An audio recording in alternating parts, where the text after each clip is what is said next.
Сәлем достар! Бүгін сіздермен ең сәтті фисташкалы рулеттің рецебімен бөлісетін боламын. Бұл десертті жақсы көрмейтін адам жоқ шығар. Өте оңай әрі керемет рулет екендігін көрсеткім келіп тұр. Видеоны міндетті түрде соңына дейін қараңыз. Жұмыртқа ақуызына шым-шым тұз қосып, миксермен араластырып бастаймыз. Көпіршіген кезде аздап қантты қосып отырып, араластыруды жалғастырамыз. Барлық қантты қосып болған соң, қантты ұнтақты ақырындап қосып отырып, миксерлейміз. Солай ең жоғарғы жылдамдықта массамыз қоюланып, формасын ұстағанша және қант толық ерігенше миксерлейміз.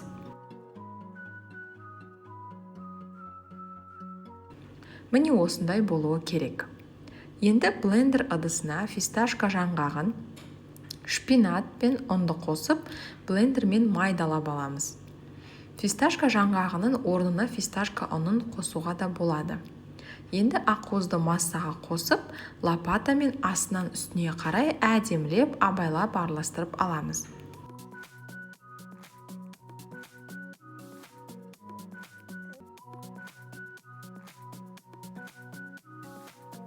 Пергамент төселген противенге массамызды тегістеп аламыз да, үстінен кішкене қантты ұнтақ сеуіп шығамыз. Енді алдын ала 170 градуста қызып тұрған пешімізде 15-20 минут пісіріп аламыз. Ол уақытта кремін дайындаймыз. Творожный сыр немесе маскарпонеге қантты ұнтақ қосып, миксерлеп аламыз.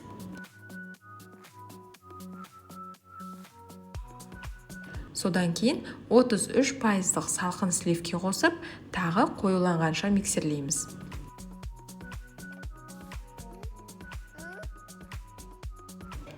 Міне осындай әдемі крем болады. Енді толық суып тұрған бисквиттен қағазды алып, кремді жағып шығамыз. Кремнен кішкенесін үстіне әдемдеуге алып қалыңыз. Салма ретінде балғын жидек қолдансаңыз тіпті керемет болады. Мысалы, таңқурай фисташкамен өте күшті үйлеседі. Балғын болмаса, мұздатылған да бола береді.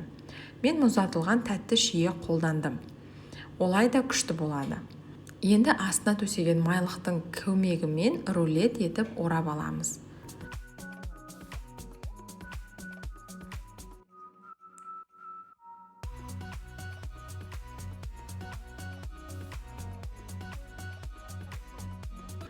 Басқа ыдысқа орналастырып, үстіне әдемілеп алдын ала алып қалған кремді сығып аламыз. Кез келген жидектермен, жемістермен әсемдеуге болады. Енді тоңазытқышқа толық крем сіңіп, күшті болуы үшін кем дегенде 8 сағатқа салып қоямыз. Бірден жеген онша дәмді болмайды, сол үшін сабыр сақтап, күтіп жесеңіз, енді сөз жетпейтіндей дәмді болады. Ерекше жаңғақ дәмі, балмұздақтай крем және қышқыл жидектің үйлесімі тіл үйреді. Міндетті түрде жасап көріңіз. Туыс қыз-келіншектермен бөлісіп отырыңыз. Видеом ұнаса, лайк басып, арнама жазылып алыңыз. Ас болсын!